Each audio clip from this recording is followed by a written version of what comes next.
ठीक। और 10% आप बच्चों डिस्काउंट ले सकते हैं, 10% आप डिस्काउंट ले सकते हैं, ठीक है, 10% आप डिस्काउंट ले सकते हैं। और यहाँ पर आप देख पा रहे होंगे बच्चों कि मेगा सब्सक्रिप्शन में आपके लिए अभी भी ये वैलिड है। 20 बुक्स अनअकैडमी प्रोवाइड कर रहे बच्चों। यदि आप जो है अनअकैडमी प्लस प्लेटफॉर्म से जुड़ते हैं तो अनअकैडमी के टॉप एजुकेटरों के द्वारा बच्चों 20 बुक्स जो है स्ट्रक्चर्ड किए गए हैं, बनाए गए हैं, जो आपको प्रोवाइड किए जा रहे हैं प्लस प्लेटफॉर्म के बच्चों के लिए। और यहाँ पर एक बेहतरीन ऑफर है बच्चों आपके लिए। अगर आप 26 मई से पहले अगर अपना सब्सक्रिप्शन आप लेते हैं और जीएस और ऑप्शनल दोनों एक साथ अगर ले रहे हैं बच्चों, तो आपको 25% अनअकैडमी प्लेटफॉर्म की तरफ से, 10% आप हमारे कोड से जो है छूट ले सकते हैं। तो ये एक बेहतरीन मौका है जहां पर आपको बच्चों एक बड़ा प्रपोजल है, एक बड़ा ऑफर है, ठीक है। और यहाँ पर आप एक बेहतरीन चीज़ देख सकते हैं अनअकैडमी लर्निंग प्लेटफॉर्म पर, शायद इस तरह की व्यवस्था किसी भी प्लेटफॉर्म पर आपको नहीं मिलेगी। पर्सनल मेंटोरशिप बच्चों, पर्सनल मेंटोरशिप दी जा रही है, ठीक है। यहाँ पर 1-to-1 जो है माने सभी प्लस प्लेटफॉर्म के बच्चों को एक एक करके मेंटोरशिप दी जाएगी, ठीक है। प्लस माने कैसे बैच को ज्वाइन करना है, यहाँ पर देख सकते हैं 2 तरह के प्लेटफॉर्म है आपके लिए। आप प्लस या आइकोनिक 2 तरह के प्लेटफॉर्मों से जुड़ सकते हैं। प्लस प्लेटफॉर्म है बच्चों और आइकोनिक प्लेटफॉर्म है। प्लस पे आपको क्या है, लाइव क्लासेस मिलती हैं, वीकली टेस्ट होता है, स्ट्रक्चर्ड कोर्स होते हैं, अनलिमिटेड एक्सेस आपको दिया जाता है उस वीडियोज का, चाहे जितनी बार आप देख सकते हैं। आइकोनिक में क्या है कि यहाँ पर आपको एक पर्सनल गाइडेंस मिलता है बच्चों। पर्सनल गाइडेंस यानी कैसे नोट्स बनाया जाता है, कैसे आप राइटिंग स्किल बना सकते हैं, कैसे आप रीडिंग स्किल बेहतर कर सकते हैं, कैसे आंसर राइटिंग सीख सकते हैं, ठीक, क्या पढ़ना है क्या नहीं पढ़ना है, आपका स्टडी मटेरियल क्या होगा, ये सारी चीज़ें आपको एक पर्सनल कोच, एक पर्सनल मेंटोरशिप द्वारा सिखाया जाता है। तो यहाँ पर आप बच्चों अपने तैयारी लेवल को बेहतर कर सकते हैं। यहाँ पर 1 ईयर, 2 ईयर या 3 ईयर कोई भी सब्सक्रिप्शन आपको लेना है, आप हमारे कोड का यूज कर सकते हैं। कोड हमारा संजय 7 बच्चों। तो इस कोड के थ्रू आप जुड़ सकते हैं हमारे साथ और एक बेहतरीन गाइडेंस आप ले सकते हैं, ठीक है। पूरे एग्जाम के दौरान जो है आपको हमारा गाइडेंस मिलेगा। साथ साथ यहाँ पर कोर्सेज आप देखें बच्चों तो आपके लिए बायलैंग्वेज कोर्सेज हैं। आपको सभी सब्जेक्टों का बच्चों चैप्टर वाइज और टॉपिक वाइज, प्री और ऑप्शनल दोनों अलग अलग आपको टेस्ट मॉडल भी दिया गया है। आप इंडिया का बच्चों सबसे लार्ज स्कॉलरशिप प्रोग्राम में पार्टिसिपेट कर सकते हैं। ये एवरी संडे को बच्चों कंडक्ट किया जाता है, एवरी संडे ये कंडक्ट होता है। तो यहाँ पर आप जुड़ सकते हैं, ठीक, 11 बजे 11 AM पर बच्चों, सुबह 11 AM पर आप यहाँ पर हमारे कोड के थ्रू जुड़ सकते हैं। कोड हमारा है संजय 7, ठीक है। इस कोड से आप बच्चों ज्वाइन कर सकते हैं टेस्ट को, ठीक है। चलिए क्लास को कंटिन्यू करते हैं। तो आज हम चर्चा करेंगे बच्चों ब्रिटिश कालीन भारतीय अर्थव्यवस्था। तो आज चर्चा होगी बच्चों ब्रिटिश कालीन भारतीय अर्थव्यवस्था।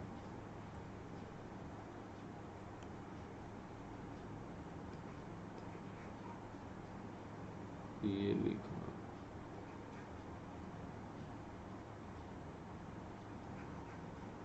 ये क्या हो गया, चल क्यों नहीं रही है? Okay okay 1 minute. हाँ, आज बच्चों चर्चा होगी ब्रिटिश कालीन भारतीय अर्थव्यवस्था।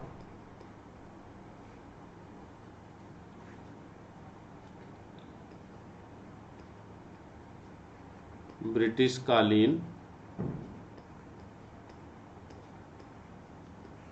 भारतीय अर्थव्यवस्था। तो इसको बच्चों थोड़ा ध्यान से समझने की कोशिश करिएगा।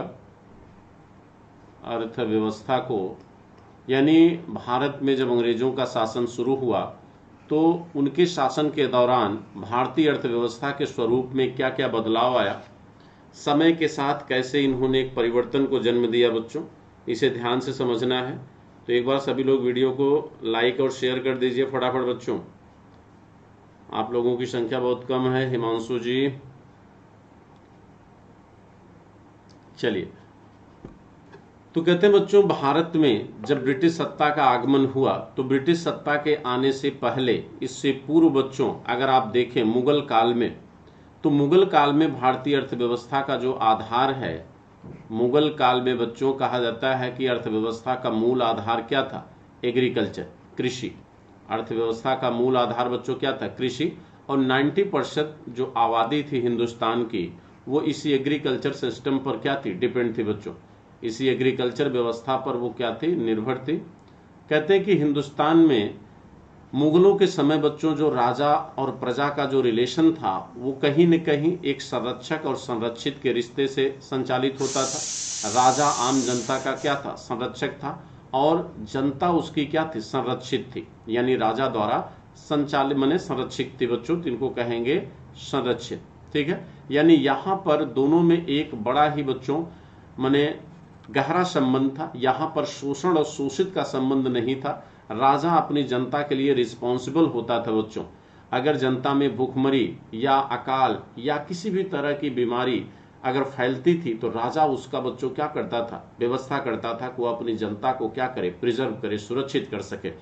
यानी कहने का मतलब है कि लगान का सिस्टम तो बच्चों यहाँ भी था। यहाँ भी किसान खेती करता था और लगान अदा करता था, लेकिन यहाँ जो लगान अदा होती थी उसकी दर बच्चों बेहद कम होती थी, 1/3 से 1/6 होती थी।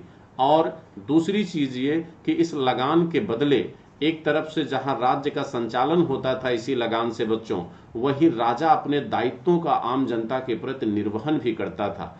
यानी कहीं न कहीं राजा जो है एक पिता के समान अपनी जनता के प्रति बच्चों अपने आप को रिस्पॉन्सिबल महसूस करता था। यानी यहाँ पर जो है, यहाँ पर बच्चों शोषण और शोषित का संबंध आपको दिखाई नहीं देगा। इसीलिए आप देखिए कि अकाल तो बच्चों मुगल पीरियड में भी शाहजहां के समय पड़ा। आप अकाल तो प्राचीन भारतीय इतिहास उठाकर आप देखिए तो 12 वर्षों का मगध में अकाल पड़ा बच्चों चंद्रगुप्त मौर्य के समय। लेकिन उस समय बच्चों उतनी जनता या उतनी आबादी मारी नहीं गई जितनी आबादी ब्रिटिश शासन के दौरान एक छोटे से अकाल में मार दी जाती थी। इसका क्या कारण था? इसका मतलब था कि मुगल कालीन या प्राचीन भारतीय इतिहास के दौरान कृषक और राजा यानी संचालक के बीच जो संबंध था या भारतीय अर्थव्यवस्था का जो स्वरूप था बच्चों, उसमें एक बड़ा बदलाव देखा गया होगा। तो आप जब भी कहते ना कि यह परिवर्तन बच्चों ऐसा नहीं था कि कृषि प्रधान अर्थव्यवस्था थी तो उद्योगों का विकास नहीं था। उद्योगों का विकास था बच्चों। जैसे आप देखेंगे तो मुगल काल में भी आपको शिल्प उद्योग, हस्त उद्योग, ये उद्योग आपको दिखाई देंगे, यानी जिनको आप सूक्ष्म और लघु उद्योग कह सकते हैं। ठीक है, वस्त्र उद्योग, तो ये उद्योग आपको विकसित दिखाई देंगे बच्चों। लेकिन इनकी जो मार्केट, इनका जो बाजार है वो कहीं न कहीं थोड़ा सा सीमित है। इनका उत्पादन भी थोड़ा सा सीमित है बच्चों। ठीक, आप देखेंगे इनका बाजार, कहते हैं ना कि भारत में जो शिल्प उद्योग होता था इसका ज्यादातर बाजार क्या था बच्चों? शहर था। उसमें भी ज्यादातर क्या? राजघराने, क्योंकि शिल्प उद्योग महंगे होते थे बच्चों और इनका खरीदार बच्चों कौन होता था? राजघराने के लोग हुआ करते थे। ठीक है, तो देखिएगा आगे चलकर जब अंग्रेजों की सत्ता भारत में आएगी तो इस उद्योग को ब्रिटिश सरकार कैसे नेस्ता नाबूद करती है।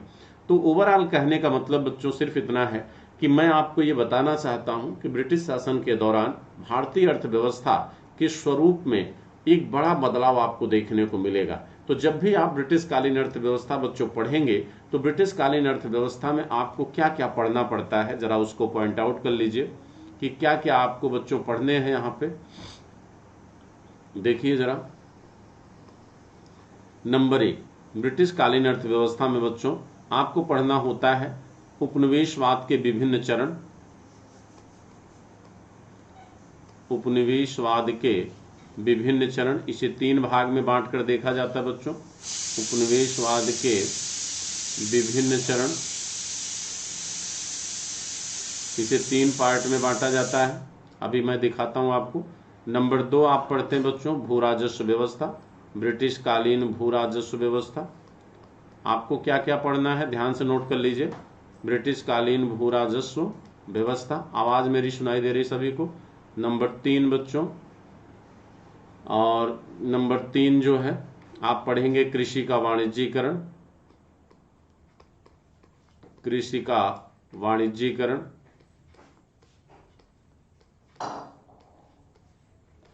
कृषि का वाणिज्यीकरण, वाणिज्यीकरण का मतलब क्या होता है आपको बताया जाएगा। इसके बाद नंबर 4 पढ़ेंगे आप धन निकासी का सिद्धांत।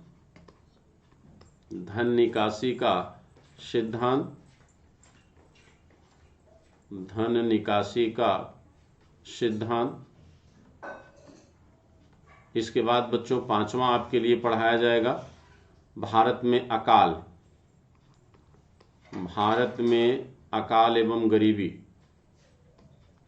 भारत में अकाल एवं गरीबी, भारत में अकाल एवं गरीबी। और इसके साथ छठा आपका होता है ब्रिटिश काल में आर्थिक विकास, ब्रिटिश काल में आर्थिक विकास। ये बच्चों ये टॉपिक आपको पढ़ने हैं, ब्रिटिश काल में आर्थिक विकास, ब्रिटिश काल में बच्चों आर्थिक विकास। ये वो पॉइंट है जिसे आपको क्या करना है बच्चों, पढ़ना है। तो एक बार फिर से नोट डाउन कर लीजिए सभी लोग। उपनिवेशवाद के विभिन्न चरण, भू राजस्व व्यवस्था, भू राजस्व व्यवस्था के अंतर्गत बच्चों आप 3 पढ़ेंगे। कौन कौन सा? महालवाड़ी, अस्थायी बंदोबस्त और रैयतवाड़ी। ये 3 व्यवस्थाएं आप पढ़ेंगे। कृषि का वाणिज्यीकरण, ठीक, इसके भी 2 चरण थे बच्चों, 1858 के पहले, 1858 के बाद। प्रथम कृषि का वाणिज्यीकरण, द्वितीय धन निकासी यानी ड्रेनवेल थ्योरी का सिद्धांत, भारत में अकाल एवं गरीबी, इसका एक बड़ा टॉपिक है, और ब्रिटिश काल में आर्थिक विकास। तो यहां पर पहले सबसे पहले आपको देखते हैं बच्चों ब्रिटिश काल में उपनिवेशवाद के विभिन्न चरण, ब्रिटिश काल में उपनिवेशवाद के विभिन्न चरण। उपनिवेशवाद से क्या तात्पर्य है बच्चों, इसको नोट कर लिए सभी लोग। उपनिवेशवाद से क्या तात्पर्य? कहते हैं उपनिवेशवाद का तात्पर्य होता बच्चों कि कोई भी राष्ट्र अपनी सीमाओं के बाहर जब अपने राष्ट्रीयता का विस्तार कर देता है। जैसे इंग्लैंड की राष्ट्रीयता का विस्तार इंग्लैंड के बाहर भारत पर हुआ, लेकिन इस राष्ट्रीयता का विस्तार कैसा था? आर्थिक था। कैसा था बच्चों? आर्थिक। ठीक, तो कहते हैं जब कोई कंट्री अपनी राष्ट्रीयता का विस्तार अपने भूभाग से बाहर कर दे, यानी किसी भी अन्य देश के भूभाग पर करे बच्चों, तो उसे उपनिवेशवाद कहते हैं। लेकिन इसका स्वरूप कैसा होना चाहिए? आर्थिक होना चाहिए। इसका स्वरूप कैसा होना चाहिए? आर्थिक होना चाहिए। तो उपनिवेशवाद बच्चों, जिसको कॉलोनिज्म कहते हैं आप, उपनिवेशवाद, उपनिवेशवाद, ये उपनिवेशवाद शुरू हुआ था बच्चों कहाँ? यूरोप में। और यूरोप में ये उपनिवेशवाद क्यों शुरू हुआ था? क्योंकि यूरोप में बच्चों वाणिज्यवाद का दौर चल रहा था, वहां पर बड़ी तेजी से सूक्ष्म उद्योगों का विकास हो रहा था। ठीक, तो वहां के लोगों को बच्चों बड़े स्तर पर वहां की संस्कृति में बच्चों कहते हैं भौतिकतावादी संस्कृति का विकास हो रहा था। लोगों में वाणिज्यवाद की विचारधारा बड़ी तेजी से इंक्रीज कर रही थी, व्यापार वाणिज्य की संकल्पना का विस्तार हो रहा था। उसी के परिणाम स्वरूप बच्चों उपनिवेशवाद का माने ये प्रक्रिया लाई गई। ठीक है, यानी इंग्लैंड का चूंकि वहां के लोगों में जब व्यापार और वाणिज्य की संकल्पना का जन्म हुआ, तो लोगों ने आर्थिक लाभ को और बढ़ाने के लिए बच्चों पूरी दुनिया से व्यापार करने का बच्चों क्या किया? निश्चय किया। ठीक है, कहते हैं इसीलिए बच्चों उपनिवेशवाद की एक संकल्पना को जन्म दिया गया, जिससे अन्य देशों से व्यापार क्या किया जाए? संचालित किया जाए। तो आपको पता बच्चों कि शुरुआती चरण में हिंदुस्तान का जो व्यापार था कंपनियों से, वह नुकसानदायक नहीं था बच्चों, वो कहीं न कहीं लाभदायक था। क्यों? इसलिए क्योंकि इंग्लैंड से या यूरोप से जो कंपनियां भारत आई थी बच्चों, ये कंपनियां वहां से बहुमूल्य वस्तुएं लाती थी, या धातुएं कह सकते हैं आप उसको, और उसके बदले यहां से बच्चों वस्तु को ले जाती थी, जिसमें मसाला, सूती वस्त्र, हाथी दांत आदि चीजें शामिल होती थी। उन चीजों को ले जाते थे। तो कहने का मतलब है कि भुगतान संतुलन कहीं न कहीं बच्चों क्या था? हिंदू माने भारत के पक्ष में था। इसलिए शुरुआती चरण में जो मुगल बादशाह थे, उन्होंने कहीं न कहीं कंपनियों को बच्चों प्रोटेक्शन भी दिया और व्यापारिक विशेषाधिकार भी दिया, क्योंकि वो चाहते थे कि ये कंपनियां भारत से व्यापार करें। क्योंकि शुरू में उनको भी लगा बच्चों कि कहीं न कहीं इनका व्यापार हमारे लिए क्या है? लाभदायक है।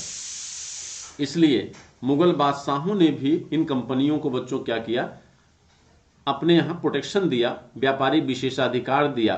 ठीक है, अब देखिए कहते हैं उपनिवेशवाद को बच्चों हम 3 चरणों में बांट सकते हैं। इसे 3 चरण में बांटा जाता है उपनिवेशवाद को। नंबर 1 जिसे कहते हैं वाणिज्यिक पूंजीवाद का चरण, इसे कहते हैं बच्चों वाणिज्यिक पूंजीवाद का चरण।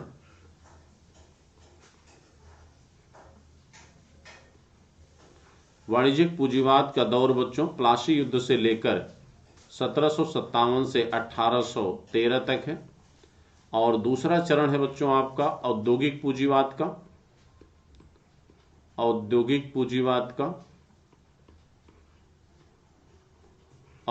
पूंजीवाद का चरण बच्चों 1813 से 1858 तक माना जाता है।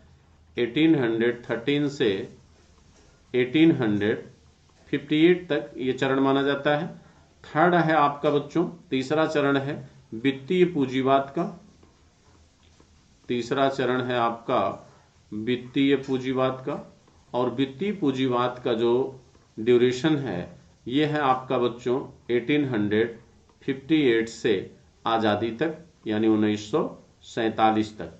ठीक है, तो ब्रिटिश उपनिवेशवाद को बच्चों हम 3 चरणों में क्या कर सकते हैं, डिवाइड कर सकते हैं। पहला वाणिज्यिक पूंजीवाद का चरण, औद्योगिक पूंजीवाद का चरण और वित्तीय पूंजीवाद का चरण।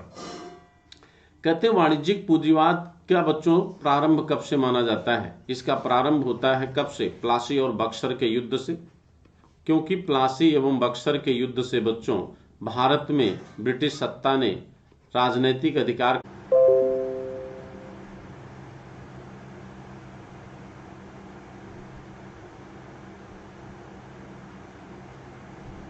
चलिए बच्चों, सुन पा रहे हैं आप मुझे?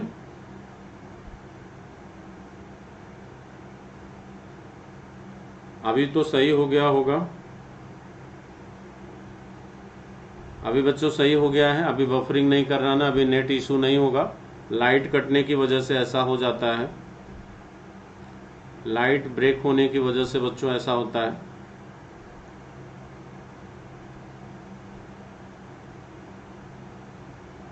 ठीक है, ये लाइट ब्रेक होने की वजह से ऐसा होता है। देखिए, तो उपनिवेशवाद को हम कितने चरणों में बांटते हैं बच्चों? 3 चरण में डिवाइड करते हैं। और वाणिज्यिक पूंजीवाद के चरण की शुरुआत होती है प्लासी और बक्सर युद्ध से बच्चों। कहते हैं इन दोनों युद्धों के माध्यम से भारत पर या बंगाल पर बच्चों अधिकार हो जाता है पूरी तरह से। किसका? बंगाल, बिहार, उड़ीसा पर एक तरह से बच्चों ब्रिटिश सरकार का क्या हो जाता है? कब्जा होता है। और इस दौरान बच्चों ब्रिटिश सरकार का पूरा जो उद्देश्य है वो क्या है?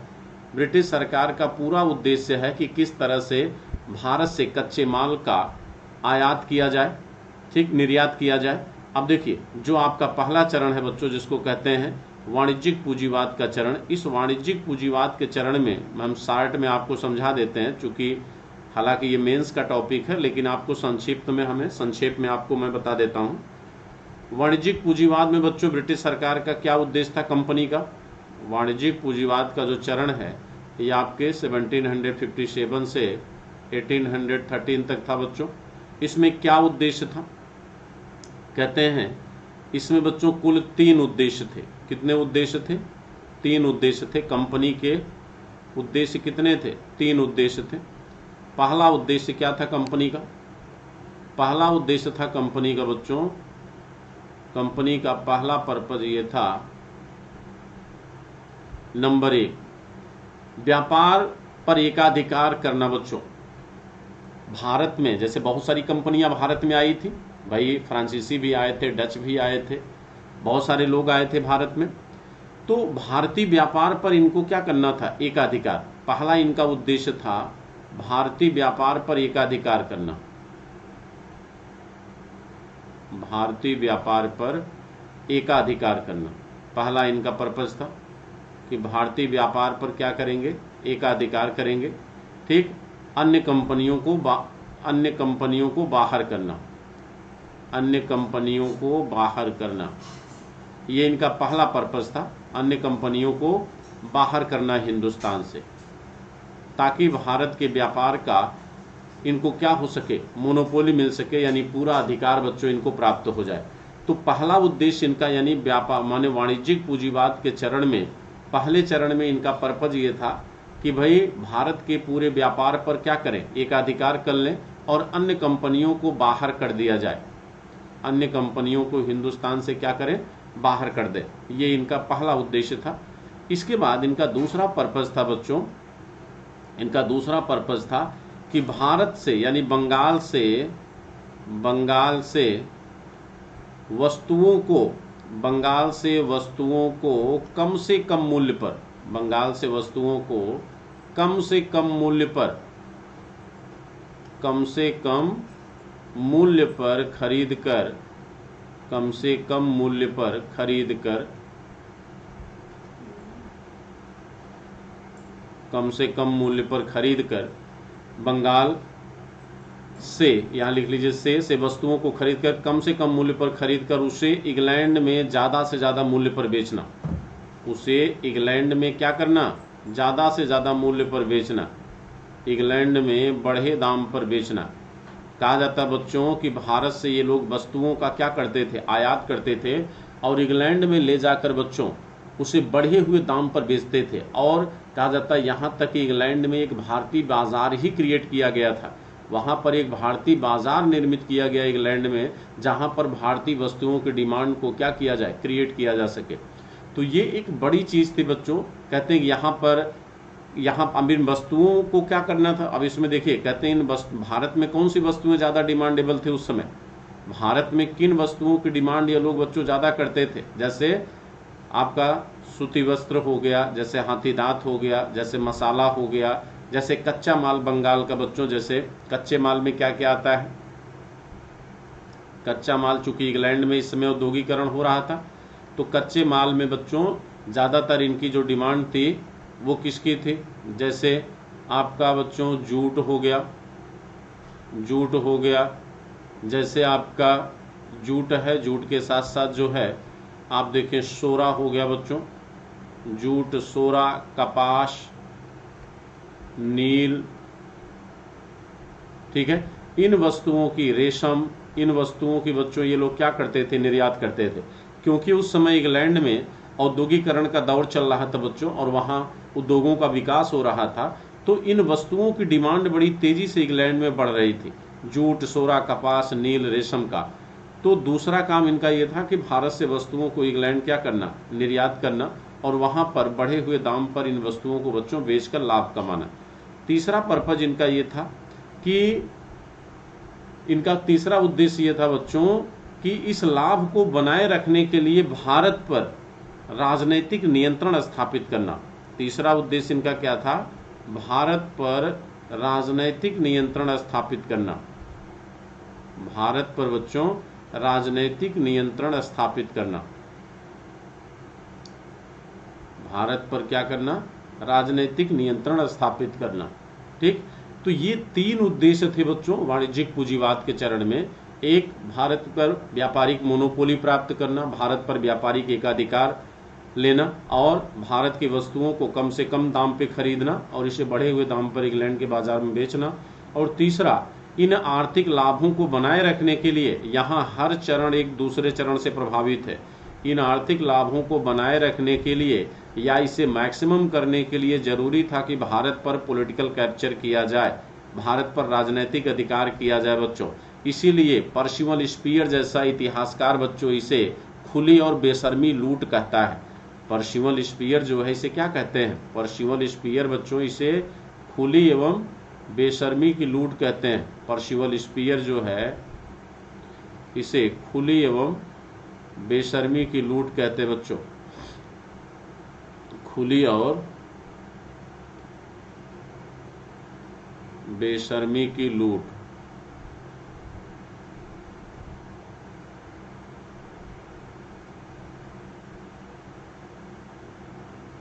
खुली और बेशर्मी की लूट कहते हैं। ठीक है, तो ये ध्यान दीजिए। तो ये रहा बच्चों, कहते हैं कि इस चरण में, इस दौर में ब्रिटिश शासन के परिणाम भारत के शिल्प उद्योग पर पड़े बच्चों। पहले चरण के यानी वाणिज्यिक पूंजीवाद का जो प्रभाव था वो भारत के शिल्प उद्योग पर पड़ा बच्चों। भारत के शिल्प उद्योग पर इसका प्रभाव पड़ता है। क्यों बच्चों, शिल्प उद्योग पर क्यों प्रभाव पड़ा? भाई आपको पता है कि बंगाल पर कंपनी का अधिकार हो गया, तो बंगाल में जो शिल्पकार थे बच्चों ये बाध्य हो गए कंपनी के लिए काम करने के लिए। तो बंगाल के शिल्पकारों से कंपनी काम लेने लगी। ठीक, अब इनसे कम कीमत पर बच्चों वस्तुओं को क्या करती थी, तैयार कराती थी। हालांकि अभी शिल्प उद्योग केवल पहले बंगाल से टूटेगा, लेकिन दूसरे चरण में आप देखेंगे शिल्प उद्योग पूरे भारत से टूटेगा बच्चों। ठीक है, क्यों टूटेगा उसका रीजन आपको बताता हूं। पहले चरण में इनका जो अधिकार है वो कहाँ है? बंगाल में। भाई प्लासी और बक्सर के माध्यम से कंपनी ने कब्जा किया बंगाल में, तो बंगाल का शिल्प उद्योग टूटेगा बच्चों। यहाँ के शिल्पकारों से ये निम्न कीमत पर बच्चों क्या करेंगे? काम लेंगे। तो भारत में जो शिल्पकला माने शिल्पकला है या शिल्प उद्योग है और भारत की हस्तकला उद्योग बच्चों, ये दोनों नष्ट हो जाएंगे। यानी बंगाल की हस्तकला उद्योग, बंगाल का हस्तकला उद्योग, हालांकि भाई पहले चरण में और भी क्षेत्रों पर कब्जा हो गया, तो ये दोनों उद्योग बच्चों धीरे धीरे क्या होने लगे? नष्ट होने लगे। कैसे कैसे नष्ट होने लगे बच्चों? देखिए, अब इसको जरा गौर से समझिए कि भारत में शिल्पकला और हस्तकला, हस्तकला में वैसे कालीन बनाना, ठीक, कपड़े बनाना, ये सब हस्तकला में आता था बच्चों। ये कैसे नष्ट हुआ? ओहो, ये कहां से आ गया? ये कैसे नष्ट हुआ, जरा इसको समझिए।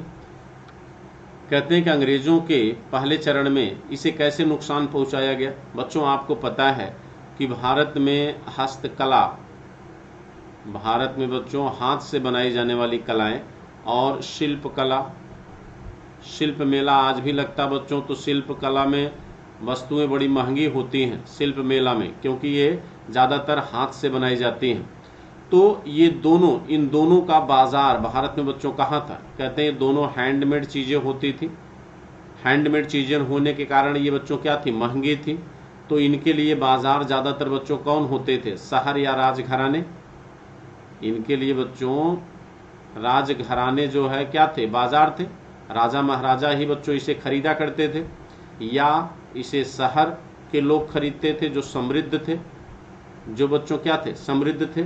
लेकिन अंग्रेजों ने जब भारत पर अधिकार किया बच्चों, तो ज़्यादातर अंग्रेजों ने किसको जीता? राजाओं को जीता। और अगर आप गौर करें तो 1813 के पहले बहुत सारे क्षेत्रों पर अंग्रेजों ने क्या कर लिया? कब्जा कर लिया था बच्चों। अवध, बंगाल, उड़ीसा, बिहार, दक्षिण में मैसूर, हैदराबाद का निजाम, ये सारे क्षेत्रों पर बच्चों कब्जा हो चुका था। किसका? कंपनी का। तो जब यहाँ पर कंपनी ने कब्जा किया तो ये राजघराने बच्चों क्या हो गए? समाप्त हो गए। राजघराने जब समाप्त हो गए, ये राजघराने स्वयं कंपनी पर निर्भर हो गए, तो अब ये राजघराने एक बाजार के रूप में उपयोग नहीं किए जा सकते थे। तो जब भारत के इन उद्योगों का बाजार ही समाप्त हो गया, तो कोई भी उद्योग क्या बिना बाजार के बच्चों टिक सकता है मार्केट में?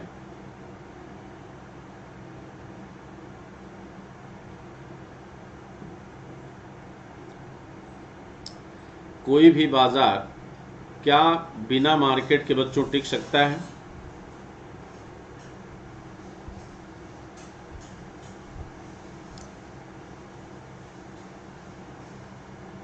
अब देखिए,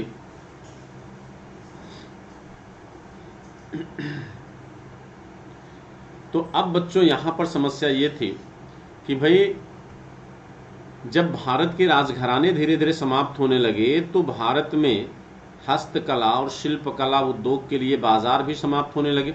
अब देखिए, जब ये हस्तकला और शिल्पकला टूटेगा, जब भारत का यह उद्योग बच्चों टूटेगा, तो ये पलायन कहाँ करेगा?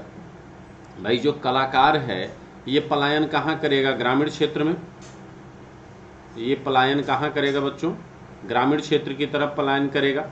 अब देखिए, ग्रामीण क्षेत्र में पलायन करेगा जब ये, तो ग्रामीण क्षेत्र की तरफ जब ये पलायन करेगा बच्चों, तो कृषि पर बोझ बढ़ेगा, ओवर पॉपुलेशन आएगी।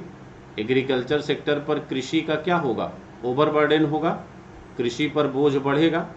तो कृषि पर जब बोझ बढ़ेगा, तो आपको पता बच्चों कि आपके कृषि का आकार क्या हो जाएगा? छोटा हो जाएगा। यानी आपकी जोत का आकार क्या होगा? छोटा होगा। उससे क्या होगा? उत्पादन घट जाएगा बच्चों। उत्पादन क्या होगा? घटेगा।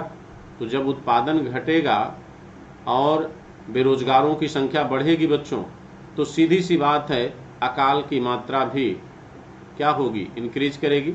अकाल भी बढ़ेगा, गरीबी बढ़ेगी, ठीक। और इन दोनों के परिणाम स्वरूप भारत में बच्चों बेरोजगारी और गरीबी, बेरोजगारी और गरीबी ये दोनों बच्चों क्या होगी? इंक्रीज करेगी। अब जब भारत में बेरोजगारी और गरीबी बढ़ेगी, तो यही बेरोजगार और गरीब अब अंग्रेजी कंपनी के लिए बच्चों ये सस्ता श्रम बन जाएगा। ये अंग्रेजी कंपनी के लिए क्या बनेगा? सस्ता श्रम। यानी कंपनी जो भी देगी आप काम करने के लिए तैयार रहोगे। कंपनी आपको जो भी देगी आप काम करने के लिए तैयार रहोगे, क्योंकि आप भूख से मर रहे हो, आपके पास काम नहीं है, आपके पास भोजन नहीं है। तो अब ये जान लीजिए कि कोई भी उद्योग, कोई भी इंडस्ट्री ग्रोथ कब करती है, किसी भी उद्योग के लिए क्या ज़रूरी होता है। अगर आपसे कहा जाए कि भाई मुझे उद्योग लगाना है, तो एक उद्योग या इंडस्ट्री स्टेब्लिश करने के लिए क्या क्या होना चाहिए। सबसे पहले बच्चों आपके पास पूंजी होनी चाहिए। पूंजी माने धन होना चाहिए। तो ये पूंजी बच्चों आपको कहाँ से मिल गई? बंगाल, बिहार, उड़ीसा के राजस्व से मिल गई। भाई कंपनी को पूंजी मिल गई कि नहीं? पहले चरण में बंगाल, बिहार, उड़ीसा के रेवेन्यू का राइट किसके हाथ में चला गया? अरे भाई कंपनी, देखिए यहाँ पर बच्चों क्या हुआ कि भाई जब बंगाल, बिहार, उड़ीसा पर कंपनी का अधिकार हो गया तो कंपनी को पूंजी मिल गई कि नहीं मिल गई? भाई बंगाल, बिहार, उड़ीसा का जो लगान था, जो राजस्व था, वो किसके हाथ में चला गया? कंपनी के हाथ में चला गया। दूसरा, पूंजी के साथ साथ और क्या चाहिए? सस्ता श्रम चाहिए। तो भारत में उस समय बच्चों सस्ता श्रम उपलब्ध था। सस्ता श्रम अभी हमने समझाया कि किस तरह से सस्ता श्रम क्रिएट हुआ, ठीक है। दूसरा बच्चों क्या चाहिए? बाजार चाहिए। तो भारत एक बड़ा बाजार भी था। भाई उस समय भी भारत की आबादी 31 करोड़ थी।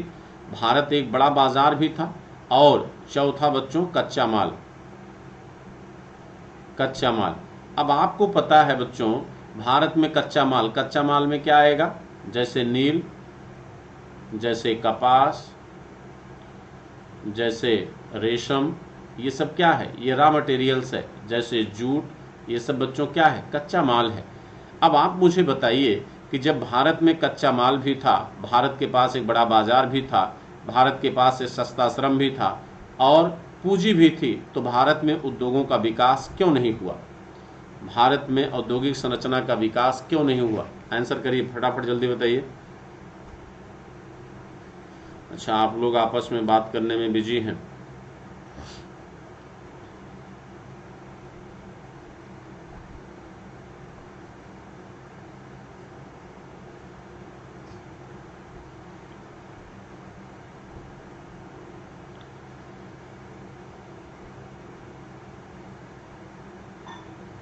रमाकांत यादव जी,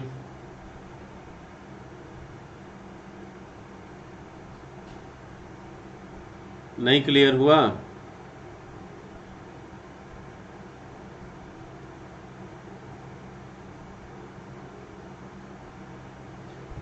नहीं क्लियर हुआ बच्चों?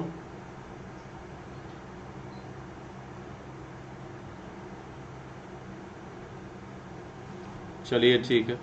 अब देखिए, तो भाई ऐसा भारत में उद्योगों का विकास इसलिए नहीं हुआ क्योंकि इन सब चीज़ों पर नियंत्रण किसका हो गया? कंपनी का। इस पर नियंत्रण किसका था? कंपनी का। तो ये तो कंपनी के हाथ में चला गया ना। इसीलिए आप देखिए तो कहा जाता है कि इंग्लैंड में औद्योगिकरण बड़ी तेजी से हुआ, इंडस्ट्रियल रिवोल्यूशन। एक प्रश्न बनता है कि यूरोप में इंग्लैंड से बहुत सारे ऐसे देश थे बच्चों जो इंग्लैंड से भी मजबूत थे, लेकिन चार तरफ समुंदर से घिरा एक छोटा सा देश बच्चों सबसे पहले औद्योगिक क्रांति को जन्म क्यों दिया? अगर आपसे कोई पूछे कि इंग्लैंड में ही औद्योगिक क्रांति सबसे पहले 1688 में क्यों हुई, इंग्लैंड में ही औद्योगिक क्रांति क्यों हुई, इंग्लैंड में ही औद्योगिक क्रांति क्यों हुई, इंग्लैंड में ही औद्योगिक क्रांति बच्चों क्यों?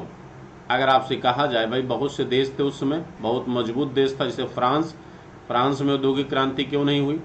देखिए बच्चों, कहते हैं कि क्रांति का मतलब होता है एक बड़े बदलाव से, और बड़ा बदलाव बिना विचारधारा के स्तर पर बदलाव से नहीं होता। जब तक आप वैचारिक स्तर पर एक बड़ा बदलाव नहीं लाते हैं तब तक बच्चों आपके यहाँ बदलाव हो ही नहीं सकता। और आप जान लीजिए, कहते हैं पूरे यूरोप में वाणिज्यवाद की विचारधारा सबसे पहले कहाँ विकसित हुई? इंग्लैंड में। तो वाणिज्यवाद की विचारधारा जुड़ी थी बच्चों किससे? व्यापार और वाणिज्य से। तो वाणिज्यवाद विचारधारा का विकास सबसे पहले कहाँ पर हुआ? इंग्लैंड में हुआ। इसीलिए बच्चों कहा जाता है कि वाणिज्यवाद से ही व्यापार और वाणिज्य का विकास हुआ। तो इसलिए ये दोनों चीज़ें सबसे पहले इंग्लैंड में डेवलप हुई। तो जहां पर वाणिज्यवादी विचारधारा का विकास होगा वहीं पर औद्योगिक क्रांति का विकास होगा। और इस विचारधारा ने अपनी बुद्धिमत्ता से औद्योगिक क्रांति के लिए जो जरूरी चीजें थी उसे उपनिवेशवाद के माध्यम से दुनिया के अन्य देशों से बच्चों क्या कर लिया, कब्जा कर लिया। इसीलिए इंग्लैंड में सबसे पहले एक बड़ी औद्योगिक क्रांति का क्या हुआ बच्चों, जन्म हुआ। आप अगर गौर फरमाएं तो आपको बता दूं एक स्टोरी के तौर पर बच्चों, भारत से जो रॉ मटेरियल से जाता था या इंग्लैंड में जो पहले से कच्चा माल वहां उपलब्ध था, उससे पहले छोटे छोटे उद्योग बनाए गए थे। पहले बहुत ही छोटे उद्योगों का निर्माण हुआ था बच्चों। जब इंग्लैंड में छोटे छोटे उद्योगों का विकास हुआ तो वस्तुओं का प्रोडक्शन हुआ। अब उसके लिए बच्चों क्या चाहिए, बाजार चाहिए था। तो इंग्लैंड के उद्योगों में जो बनी वस्तुएं थी उनको अफ्रीका में ले जाके बेचा गया। अफ्रीका में इतनी गरीबी थी बच्चों, इतने लोग वहां भूखमरी की कगार पर थे कि अमेरिका में इंग्लैंड में बनी वस्तुओं से ही अमेरिका में दासों को खरीदा गया और उन दासों को ले जाके निवेश किया गया कहाँ, अमेरिका में। जैसे आप ऐसे इसको समझिए, कहते हैं कि इंग्लैंड में बच्चों पहले सूक्ष्म उद्योगों का विकास हुआ। जब इंग्लैंड में वाणिज्यवादी विचारधारा का विकास हुआ तो इंग्लैंड में लघु एवं सूक्ष्म उद्योगों का विकास हुआ। तो लघु और सूक्ष्म उद्योगों का विकास हुआ बच्चों, तो यहाँ पर कुछ वस्तुओं का प्रोडक्शन शुरू हुआ। तो यहाँ पर इन उद्योगों में बनी वस्तुओं को, जो वस्तुएं इन सूक्ष्म उद्योगों में बनती थी, इस वस्तु को बाजार के रूप में कहाँ भेजा गया, अफ्रीका। इस वस्तुओं को बच्चों बाजार के रूप में कहाँ भेजा गया, अफ्रीका। अफ्रीका में इन वस्तुओं के बदले क्या खरीदा गया, दास। वस्तुओं को बेचकर क्या खरीदा गया, दास खरीदा गया। इन दासों को कहाँ ले जाया गया, इन दासों को भेजा गया कहाँ, अमेरिका महाद्वीप। उस समय अमेरिका महाद्वीप पर भी कब्जा था बच्चों, किसका, इंग्लैंड का। अमेरिका महाद्वीप में धातु उत्खनन हुआ बच्चों। अमेरिका महाद्वीप लोहा, सोना, चांदी, तांबा के लिए बहुत क्या था, रिच था। इन दासों से उत्खनन कार्य कराया गया बच्चों यहाँ खानों में, और ये धातुएं कहाँ भेजी गई, इंग्लैंड भेजी गई। इसीलिए बच्चों आप देखोगे इंग्लैंड में सबसे पहले औद्योगिक क्रांति का क्या हुआ, जन्म हुआ। क्यों, क्योंकि सारी चीजें बच्चों क्या हो गई, निःशुल्क हो गई। और जब हर चीज बच्चों निःशुल्क हो तो प्रॉफिट हमेशा कितना होता है, 100% होता है। तब ऐसी कंडीशन में जो आपका लाभ होता है वो बच्चों क्या होता है, 100% होता है। ठीक है, आपका प्रॉफिट 100% होता है। ठीक, तो ये कारण था बच्चों। मुझे उम्मीद है आप समझ पाए होंगे।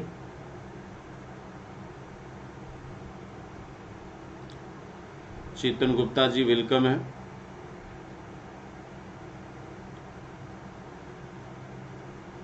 ठीक है, तो बच्चों यहां पर आपको समझ में आया। और देखिए, बिना कॉन्सेप्ट के बच्चों इतिहास पढ़ना क्या है, मुश्किल है। बिना कॉन्सेप्ट के, बिना, जैसे कहते हैं ना, कुछ लोग कहते हैं इतिहास रटने की चीज़ है। रटने की ज़रूरत तब पड़ती है जब आप बच्चों क्या करते हो, रटने की ज़रूरत तब पड़ती है जब आप कॉन्सेप्ट क्लियर नहीं रहता, जब आपको चीज़ें माने कॉन्सेप्चुअली समझ में नहीं आती है, तब आपको ऐसा लगता है कि चीज़ें रट कर याद कर ली जाए।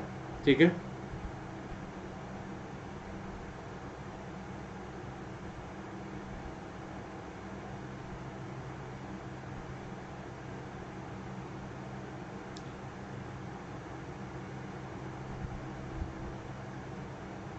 आगे चलें।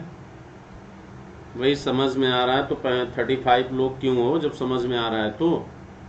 मुझे नहीं समझ में आ रहा है कि ऐसा क्यों है।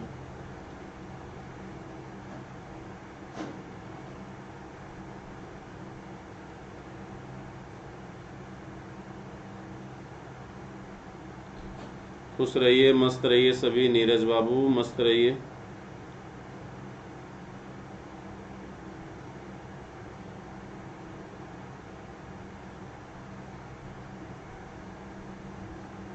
चलिए, जिसके पास भी जो भी पढ़ना है पढ़ लीजिए, कोई दिक्कत नहीं है। आगे चलें। अब देखिए, अगला हमने बताया था, अगला बच्चों, अगला चरण आपका है औद्योगिक पूंजीवाद का। अगला चरण बच्चों आपका कौन सा है, औद्योगिक पूंजीवाद का चरण है।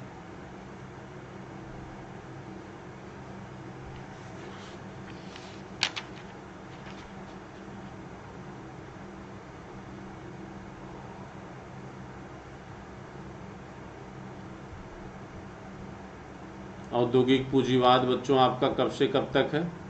ये है आपका 1813 से लेकर 1858।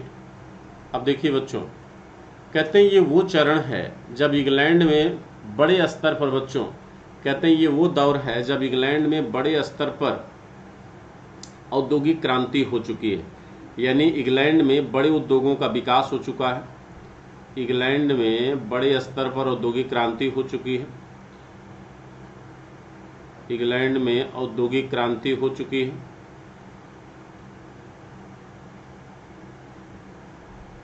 इंग्लैंड में बच्चों क्या हो चुका है? औद्योगिक क्रांति। अब औद्योगिक क्रांति का क्या मतलब बच्चों कि बड़े बड़े उद्योगों का विकास हो चुका है। बड़े बड़े उद्योगों का बच्चों विकास हो चुका है। तो औद्योगिक क्रांति का मतलब था इससे बच्चों उत्पादन क्या हुआ? बढ़ा। इंग्लैंड में वस्तुओं का उत्पादन क्या हो गया? बड़ी तेजी से होने लगा। उत्पादन बढ़ा, गुणवत्ता बढ़ी। इन माने भाई उद्योगों में जो वस्तुएं बनेगी उनकी गुणवत्ता बेहतर होगी, गुणवत्ता बढ़ी। लेकिन लागत बच्चों घटी। लागत क्या हो गई? कम हो गई। लागत क्या हो गई? कम हो गई। अब देखो, जब लागत कम हो गई मेरे बच्चों, तो ये बताओ, अगर आप एक मान लो ग्राहक हो, एक कंज्यूमर हो, ठीक, एक ग्राहक जो होता है वह किस तरह की वस्तुओं की डिमांड करता है? भाई एक जो कंज्यूमर होता है वो हमेशा बेहतर गुणवत्ता की, ठीक, और कम लागत की वस्तु से पसंद आती है। तो ये तभी संभव था। अब बच्चों आप देखिए, भारत में जो वस्तुएं बनती थी वो हाथ से बनती थी। भारत में वस्तुएं किससे बनती थी? हाथ से बनती थी। इनकी लागत ज़्यादा होती थी, इनमें ज़्यादा समय लगता था बच्चों, इनका उत्पादन भी कम होता था। अब बताइए कि हाथ से बनी वस्तुएं क्या मशीन से बनी वस्तुओं का मुकाबला कर पाएंगी? आप बताइए कि भाई हाथ से बनी वस्तुएं क्या मशीनों से बनी वस्तुओं का मुकाबला कर पाएंगी? तो इंग्लैंड में जब औद्योगिक क्रांति हो गई तो वहां पर बड़े स्तर पर वस्तुओं का प्रोडक्शन शुरू हुआ। तो बड़े स्तर पर जब वस्तुओं का प्रोडक्शन शुरू हुआ तो अब इनके लिए बच्चों क्या चाहिए? बाजार चाहिए। इनके लिए क्या चाहिए? बाजार। क्योंकि आप चाहे जितना भी उत्पादन कर लो, आपके उस उत्पादन का लाभ तो तब है ना जब आपके पास बाजार हो बेचने के लिए। तो बाजार के रूप में अब जरूरत है किसकी? भारत की। बाजार के रूप में अब जरूरत किसकी है? भारत की। इसीलिए बच्चों आप देखिए, ये वो दौर है जब लॉर्ड वेलेस्ली और डलहौजी जैसे लोगों का जन्म होगा। आप देखिएगा तो इस चरण में भारत में ब्रिटिश सरकार ने यानी कंपनी के माध्यम से भारत के अधिकतम क्षेत्रों पर राजनैतिक नियंत्रण करने का प्रयास करेगा। डलहौजी बच्चों डॉक्ट्रिन ऑफ लैप्स की नीति अपनाएगा, ठीक, और भारत में अधिकतम क्षेत्रों पर अंग्रेजी सत्ता स्थापित करेगा। और लॉर्ड वेलेस्ली सहायक संघ के माध्यम से भारत के बहुत सारे क्षेत्रों पर कब्जा कर लेगा, जिससे भारत में एक बड़ा से बड़ा बाजार बन सके और इस बाजार में ब्रिटिश काल की वस्तुओं को क्या किया जा सके? बेचा जा सके। यानी औद्योगिक क्रांति का लाभ तभी था जब इन वस्तुओं को भारत के बाजारों तक पहुंचाया जा सके, और वो भी बच्चों जीरो बेस टैक्स पर, यानी इस पर आयात कर नहीं लगना चाहिए। इंग्लैंड से जो वस्तुएं आती थी इन पर बच्चों 0% आयात कर लगता था, ठीक है। अब 0% आयात कर लगने से ये वस्तुएं बच्चों क्या हो जाती थी? सस्ती होती थी। और भाई सीधी सी बात, अगर राजा मैं हूं अपने क्षेत्र का, तो अपने क्षेत्र में जो वस्तु एंट्री करेगी उस पर कितना टैक्स लगाना है ये मैं तय करूंगा।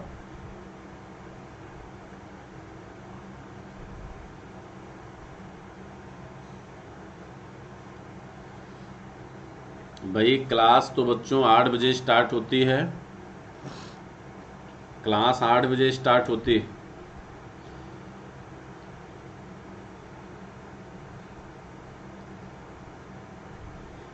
यूपीएससी प्रीवियस ईयर क्वेश्चन नहीं पूछता बाबू, उससे जुड़े हुए चीजें पूछ लेता है। यहाँ पर क्वेश्चन रिपीट नहीं होते हैं जल्दी, ठीक है।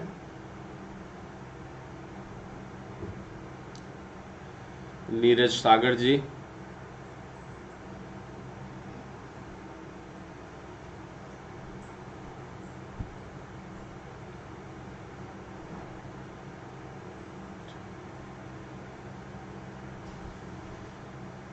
चलिए आगे चलें। अब देखिए, तो बच्चों मैंने कहा कि भाई द्वितीय चरण में क्या था कि बड़े स्तर पर बच्चों इंग्लैंड में वस्तुओं का उत्पादन हुआ, ठीक है। तो अब भारत के बाजार का उपयोग करने की ज़रूरत थी, तो भारत के बाजार का उपयोग किया इंग्लैंड की बनी वस्तुओं के लिए। तो इंग्लैंड की बनी वस्तुएं जब भारत के बाजार में आती थी तो उन पे जो आयात कर होता था बच्चों, वो बहुत ही कम लगाया जाता था, जिससे वो वस्तुएं उनकी जो लागत हो वो कम हो जाए और कम कीमत पर भारत के बाजार में वो पहुंच सके। क्योंकि उस समय भारत में राष्ट्रवादी संकल्पना तो थी नहीं कि भाई आपके देश का प्रधानमंत्री या राजा कह दे कि भाई पाकिस्तान की वस्तुएं मत खरीदो तो कोई नहीं खरीदेगा। भाई ये तो तब संभव था जब आपके देश में राष्ट्रवादी संकल्पना हो। उस समय राष्ट्रवाद था नहीं बच्चों, तो राष्ट्रवादी विचारधारा का प्रभाव था नहीं। एक कंज्यूमर जो है हमेशा इसी चीज़ को देखता है कि भाई सस्ती से सस्ती वस्तुएं उसको मिले और वो भी गुणवत्तापूर्ण मिले, ठीक है। तो यहाँ पर भी वही चीज़ हुआ बच्चों। कहते हैं कि भारत के बाजार पर इंग्लैंड का पूरी तरह से क्या हो गया, कब्जा हो गया। अब जब भारत के बाजार पर इंग्लैंड का कब्जा हो गया तो इसका परिणाम क्या हुआ?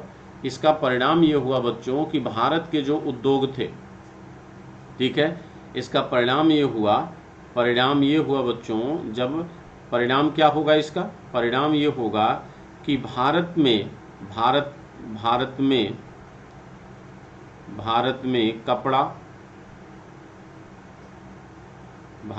कपड़ा, बर्तन,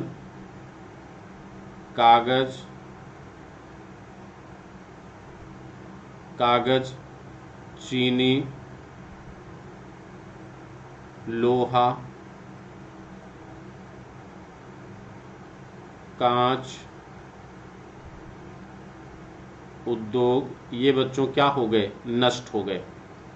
ये सारे उद्योग क्या हो गए? नष्ट हो गए।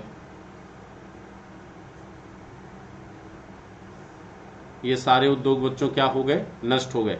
तो ये परिणाम हुआ द्वितीय चरण का बच्चों, ठीक है। ये परिणाम द्वितीय चरण का हुआ बच्चों। कहते हैं कि आपका हस्तशिल्प उद्योग भी पूरी तरह समाप्त हो गया। जो हस्तशिल्प उद्योग था वो भी बच्चों क्या हुआ? नष्ट हो गया।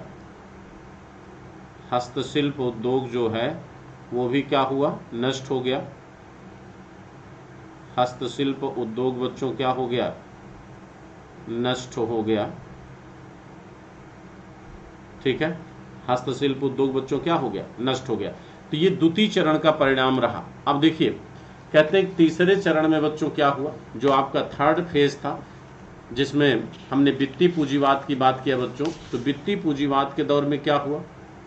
तीसरे चरण की बात करिए, वित्तीय पूंजीवाद का दौर। अब देखिए, कहते हैं इंग्लैंड में बच्चों भारत के शोषण से बड़े स्तर पर धन का संकेंद्रण हो गया था। भारत के आर्थिक शोषण से इंग्लैंड में बच्चों बड़े स्तर पर क्या हो गया था? धन का संकेंद्रण। तीसरा चरण आपका बच्चों वित्तीय पूंजीवाद का चरण है।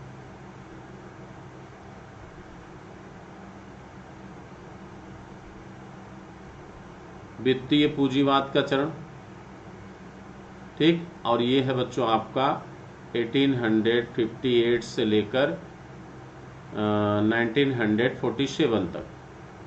अब आपको पता है बच्चों कि भाई इस चरण में इंग्लैंड में बड़े स्तर पर पूंजीपतियों का विकास हुआ, क्योंकि इंग्लैंड में जब उद्योगों का विकास हुआ बच्चों तो वहाँ पर औद्योगिक क्रांति से बड़े स्तर पर पूंजीपति वर्ग का विकास हुआ।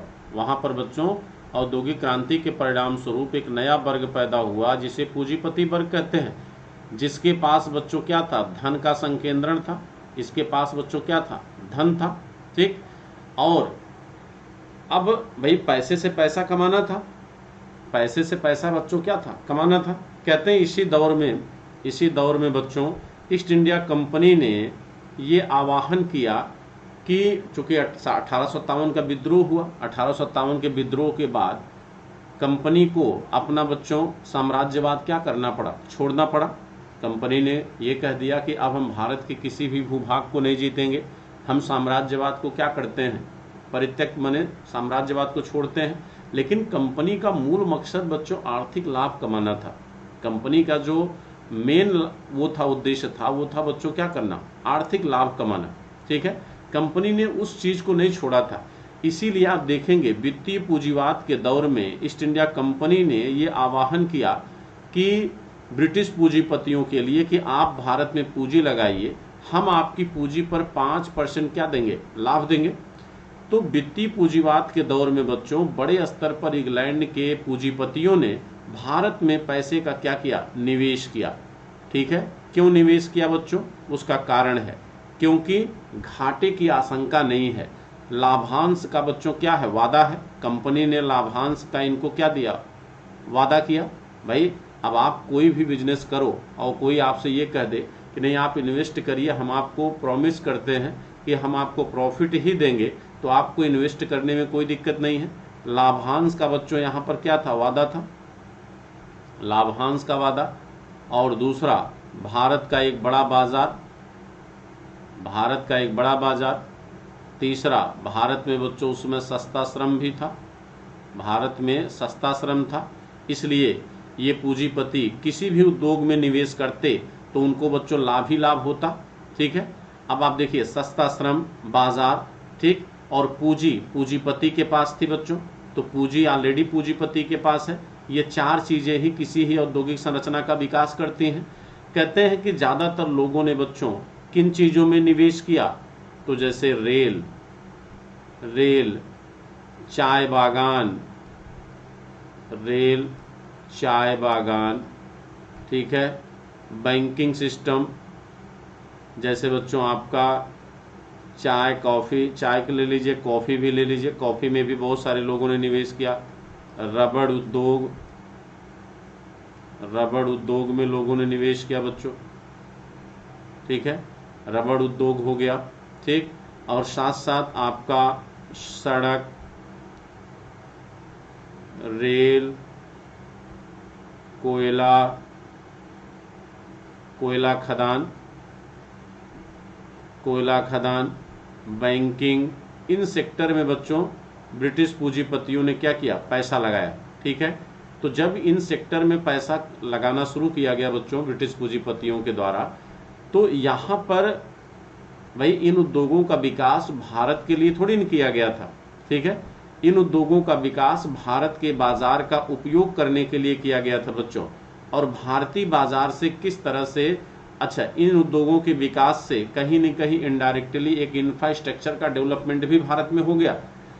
एक भाई सीधी सी बात है, इन उद्योगों के माध्यम से भारत का पैसा भारत से बाहर जरूर गया, लेकिन इन उद्योगों के माध्यम से कहीं न कहीं रोजगार भी जनरेट हुआ, रोजगार भी बच्चों इससे जनरेट हुआ। भारत में आधारभूत संरचनाओं का विकास हुआ। कहते हैं रेल के विकास ने भारत के राष्ट्रवाद को जन्म दिया। ठीक है, सड़क, रेल, बैंकिंग, माने तार विभाग, इन सारी चीजों के डेवलपमेंट ने भारत को आपस में क्या किया, जोड़ दिया बच्चों। कहते हैं ये भले ही आर्थिक शोषण के बच्चों वो थे, लेकिन अप्रत्यक्ष रूप से इन उद्योगों ने भारत को लाभ भी पहुंचाया। एक तरफ जहां रोजगार को जनरेट किया, वहीं भारत की राष्ट्रीय विचारधारा को भी बच्चों क्या किया, मजबूत किया। जो मद्रास का व्यक्ति अभी तक केवल मद्रासी था, जो पंजाब का व्यक्ति अभी तक केवल पंजाबी था, जब वो रेल के एक ही डिब्बे में बैठना शुरू किया तो उसे इस बात का एहसास हुआ कि वी आर द इंडियन, हम भारतीय हैं, हम एक ही भौगोलिक क्षेत्र के रहने वाले हैं। इसीलिए बच्चों कहते हैं ना, कुत्ते की पूंछ ने कुत्ते की गर्दन को लपेट लिया। टिप्पणी करिए, आईएएस में क्वेश्चन आया हुआ था।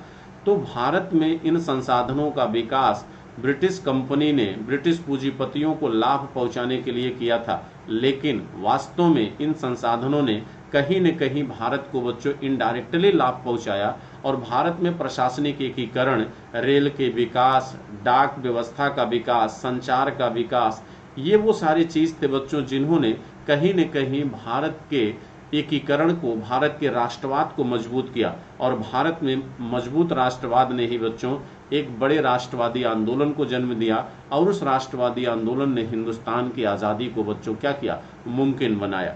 तो ये कहीं न कहीं, मेरी बात आप लोग समझ रहे हो नहीं बच्चों, बस मैं केवल गाए जा रहा हूं और आप लोग बच्चों, वैसे मज़ा नहीं आ रहा लैपटॉप पे पढ़ाने में, बोर्ड का आनंद कुछ और होता है।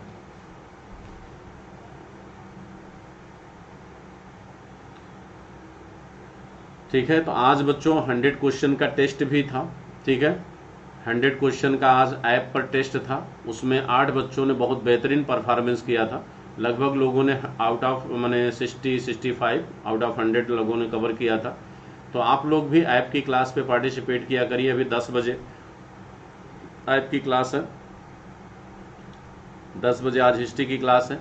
तो एक मॉडल टेस्ट पेपर होता है एवरी वीक बच्चों, मॉडल टेस्ट पेपर, ठीक है। तो आप लोग भी उस क्लास से जुड़िए, और साथ साथ आप लोगों में से कोई भी बच्चा अगर कंप्लीट प्रिपरेशन चाहता है, ठीक है, तो कंप्लीट प्रिपरेशन के लिए बच्चों आप जुड़ सकते हैं हमारे साथ। आपको पता है अनअकैडमी लर्निंग प्लेटफॉर्म इस समय इंडिया का